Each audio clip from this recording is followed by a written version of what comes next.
తెలియజేస్తున్నాం. ఈరోజు ఉత్తరాంధ్రలో చూసుకుంటే ప్రశాంతమైన వాతావరణం అందరికీ తెలుసు. ఈ విజయసాయిరెడ్డిని ఎప్పుడైతే ఈ ఉత్తరాంధ్రలో వైజాగ్ లో ఈ నెల్లూరు విజయసాయిరెడ్డిని కూర్చోబెట్టాడో ఇక్కడ విధ్వంసాలు మత్తకల్లో ఎన్ని లేపుతున్నాడు. ఇక్కడ పుట్టినోడు కాదు. ఈ విజయసాయిరెడ్డికి ఉత్తరాంధ్ర గురించి తెలియకపోయినా ఈ రోజు వచ్చి అందరి మధ్యలో గొడవలు పెడుతున్నాడు. ఏమండి, చంద్రబాబు నాయుడు గారు 2 రోజుల నుంచి ఇక్కడికి వస్తున్నారని తెలియదండి వీడికి?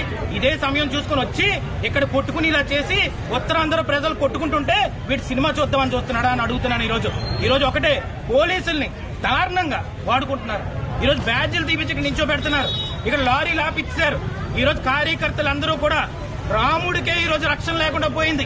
ఈ రోజు ఒకటే చెప్పదలుచుకున్నాను, మనుషులకు రక్షణ లేదురా ఈ జగన్మోహన్ రెడ్డి గవర్నమెంట్ లో అంటే రాముడికి కూడా రక్షణ లేకుండా పోయి, దేవుళ్ళకు కూడా రక్షణ లేకుండా పోయి, ఆ రాముడిని ఏమైందయ్యా అని చూడడానికి వస్తే చంద్రబాబు నాయుడు ఈ రోజు ఆపుతున్నారంటే వాళ్ళకి ఎంత వణుకు పుడుతుంది అనేది ఒకసారి ఆలోచించుకోవాల్సిన అవసరం ఎంతైనా ఉంది. ఎయిర్పోర్ట్ లో జనాలను చూసి వణుకు పుట్టింది, వెన్నెలో వణుకు పుట్టి ఈ రోజు ఏం చేశారండి, హైవే మీద 2-3 లారీలు అడ్డంగా పెట్టి ఈ రోజు అందరు కార్యకర్తలు ఆప్ చేస్తే ఎక్కడ కూడా ఎవరు కూడా సైలెంట్ గా ఉండరు. ఉత్తరాంధ్ర ప్రజల్ని ఒక్కసారి కదుపుతే ఉద్యమ రూపంలో ముందుకొచ్చి ఒక్కొక్కరిని తోసుకొని ముందుకెళ్తామని చెప్పి ఈ సందర్భంగా చెప్పదలుచుకున్నాను. ఈ రోజు చంద్రబాబు నాయుడు గారు ఆ రాముడి దగ్గరికి వెళ్లి దర్శనం చేసుకొని మళ్లీ వచ్చే విధంగా ఈ రోజు మనం ఎక్కడికి కూడా కదిలేదు లేదు.